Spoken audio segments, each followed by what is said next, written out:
My dad's always been a main inspiration, not musically, but just in life. But I think the thing that has kept me going on this journey, people always say chase the dream and not the competition, but I achieved my dream about 2 years ago, so now my job now is just to be better than everyone. Look, you write music for people that are like the biggest bands on the planet. I don't think you have a whole lot of competition right now.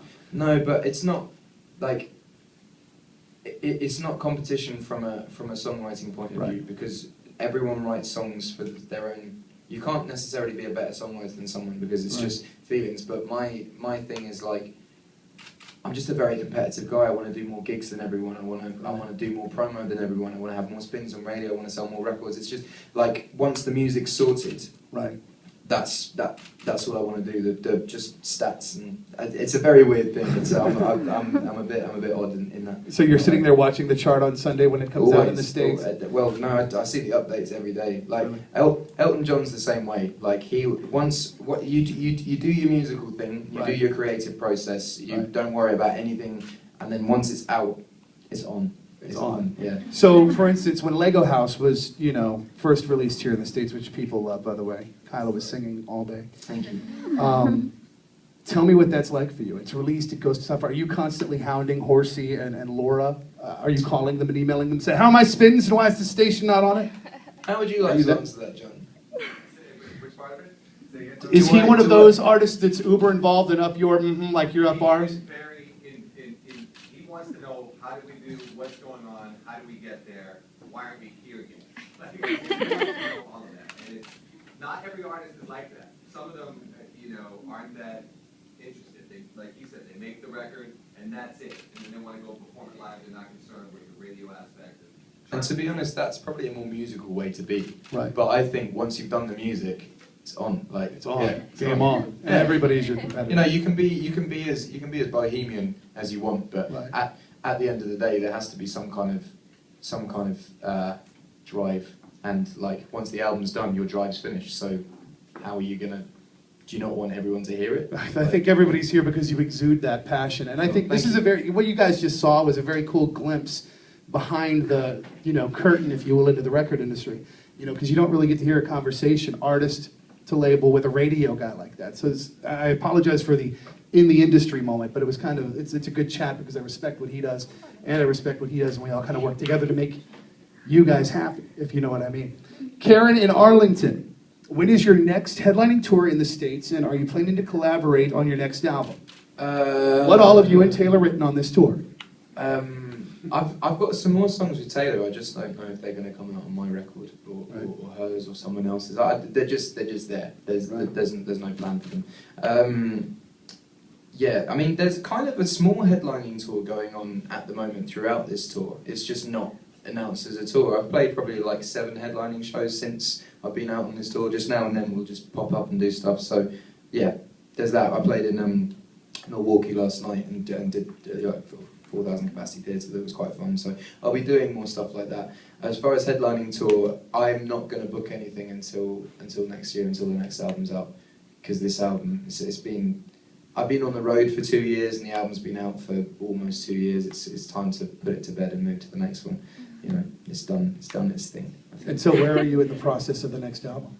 I think I'm done. I have 16 songs that I'm completely besotted with, and I have to take it down to 12, which is a difficult task. So I think I'm done. You don't have to. So 16 songs. That'll be the deluxe iTunes edition. That's a good point. You should. Why not? Yeah, exactly. Exactly. $18.99 for that one, as opposed to $7.99 for the 12-song track. $18.99. Why not? You're worth it. I would pay it. I would definitely. Legally downloaded that in Britain, and that's probably the reason why. as you stand at the RIAA, which advocates sales and awards based on that. Oh no, we still sell well. I just get it downloaded illegally. How do you feel about that? How do you feel when okay, no offense to the RIAA, but I personally love the fact that my songs are on 10 million people's iPods in Britain. We're just about to go 6 times platinum in England on the album, and we've had a platinum single pretty much every single. So the album's done well, the tour's done well, And then this thing came out that was like Ed Sheeran, the most illegally downloaded artist, 10 million people haven't paid for his album. And I was kind of like, it was the second highest selling album anyway, and the top illegally downloaded album. And all that means for me is I get to tour really, really well and get to play good festivals. I've still sold enough to keep everyone happy, but a lot of other people are happy as well. So I'm not saying download, I'm just saying it has worked out in my favour. Right on. Yeah. Well, let's hope it keeps working out in your favor. You want to hear some more questions, or do you want to hear one more song? It's either song and then pictures, or question, song and then pictures. All right, then back to the questions. In Washington, D.C., Kaylee Toy, where are you? The favorite place you visited. What is your favorite place you visited here in the States and internationally? Australia. Yeah. Here in the States, Nashville. Internationally, Australia. Yeah. Now, why does Nashville stick out for you? Just because that was my favourite show. Yeah, I kind of really felt on my toes the whole time. Right. You know, like, one of my favourite shows, apart from that, was I did a gig, I headlined the LA Nokia Theatre. Right. And that was on my birthday. And I remember the two people that I saw just before the gig who had come to watch were Elton John and Adele. And for musicians, again, the competition thing, that makes you play better when you know that there's someone that you really respect in the crowd that's there to watch you. So I went out there and ripped it up because I knew that two of people that I really admired were there. But Nashville was kind of like everyone in the crowd was someone like that. Right. So you go out with more of a eager to impress attitude. I can't explain it. It would be like it's competitive fun. Yeah, it'd be like Kobe Bryant playing on the pitch with Michael Jordan watching. Right. He'd be like, "I'm going to show you." And Australia, why Australia? Australia has this weird sort of sense of humour where everything's all right. You can say anything, and I sometimes let my tongue slip a few times. It's okay. And yeah, America sometimes doesn't fly. England doesn't really fly. Australia. The first question I got asked on my very first radio interview was, "You enjoying being ginger?" I mean, like, well. So yeah, you can just slip in innuendos here and there and just go nuts. And so the innuendos drive you, and that's why you love Australia. In Potomac, where's Amber Moore? Hello. Hello. Danny and John are my pick for the throne. Who's yours? For the Game of Thrones, Daenerys. Does everyone watch Game of Thrones? Yes. Of course. Game of Thrones is good. And anyway, Daenerys Targaryen, she basically started off as like a really young girl who got sold basically to this big tribe, and she was really weak and no one really liked her. And then she got some dragons, and then she got an army, and now she's badass. So she's going to stick on the throne, I think.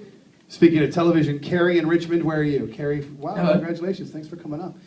What do you think will happen on the next season of Homeland? I personally think Carrie made a mistake trusting Brody. I think he did plant the bomb. Oh my God. Yeah, and she needs to just calm the hell down. Oh my God. She's so stressed. Like, that's not good for anyone at all. Yeah, I don't know. I didn't really like season 2. It was a bit too slow. The ending was great, but season 2 was just a bit like... Yeah, it did. Yeah. Drag. First one was amazing. The second one... Yeah. Houston emailed me yesterday from the Hollywood Reporter that Fox is talking about bringing back 24. Do you think that's a good idea? You know what? I bought all of 24 and I've never watched it. I just finished Malcolm in the Middle yesterday. I did 7 seasons in a month. In a month? Is that how you kill time while on the road? Yeah, well those episodes are 20 minutes long, so like Homeland's quite hard to watch because it would be like, I'll watch half an episode and then Mark will come in and be like, "Oh, you're on stage with Taylor now," and I'll be like, "What is it?" And then I'll just forget to watch it, whereas Malcolm you can just have little bursts now and then. Right. So yeah, that's kind of all I do. What's your guilty pleasure show? Is that not a guilty pleasure? Well, that's pretty guilty pleasure. I didn't know if there was something else. I remember on a flight from Japan to LA, I watched a whole season of New Girl. Really? Oh my God. And did the show impress you? I really like Deja. Yeah, she's cool. And College Park, Carmela, where are you? She wants to know, what do you miss most about England while being here in the States? My family and friends. Yeah, there isn't like I've been on the road for so long before even before I signed and did all of that touring stuff. I was traveling anyway, and so yeah, I've never really had like a fixed abode where I could miss like a certain place. Right. But I've always missed family and friends. And the great thing about this tour is because it's so spread out, people are able to come over here and actually hang out for a bit of time. It's not like I'm in a different city every day. I'm in Washington for 2 days now, Right. and then we go on to like Austin or something like we situate in places for like 3 or 4 days, so people can actually come out and spend time. So what are you looking forward to seeing most in DC while you're here? You got Nando's. 2 days. You're Nando's, gonna obviously, yeah. Well, Nando's. obviously Nando's, but anything else? I'm thinking 3 meals a day at Nando's. How many people are going to be camping out there just to see? See, they all are. I'm gonna have to. Let's do get to another takeaways. question. Let's ask one more question and then get to some more music. From Sure. Bethesda, Julia Pitts wants to know. This is like one question that's 5. Who's your favorite celebrity crush? Also, do you like Nutella? Let's do it one by one. Okay. Who is your favorite celebrity crush? Who's your celebrity crush? Who are you in love with? Emilia Clarke, who plays Daenerys Targaryen of Game There of it Thrones. is. Yeah. Now you're Although not- she's got brown hair in real life and looks a bit different and is dating Seth MacFarlane, who created Family Guy. Yes. And like, that's someone I'm not Brilliant competing with. human being. Yeah. You can't compete with that dude. No, you can't. Not monetarily, not Feel free. intellectually. Yeah, you go. Yeah, that's wow. You know, so sad. So, do you like Nutella? Yeah, it's alright. Yeah, it depends. It depends what you have it with. I sometimes do a thing where I just stick a banana in and. Right. Nutella, do you have Nutella over there? It sounds like my daughter. Yeah, she Yeah, loves Nutella. it's chocolate like spread, but yeah, I just dip bananas in it and go wild. It's like she'll get like a little bit of yogurt, and then she'll put like a pound of Nutella on top of the yogurt. That's like, healthy. well, there it is, Nutella. And finally, she wants to know, what qualities do you look for in a girl? Okay. Sense of humor. If you don't have a sense of humor, like, as a person, if you don't have a sense of humor, we're not going to get on at all. Like, I don't like angry people, and I don't like people who take themselves too seriously. Right. Nice eyes is always a good one. That's kind of it. That's it. So it's just the eyes. You're not going to go further into the end. So like Rebel Wilson is like my ideal. Oh my god. You heard it. Quick, tweet that out now. Rebel Wilson. Those numbers ready for phone calls. Are you ready for one more song?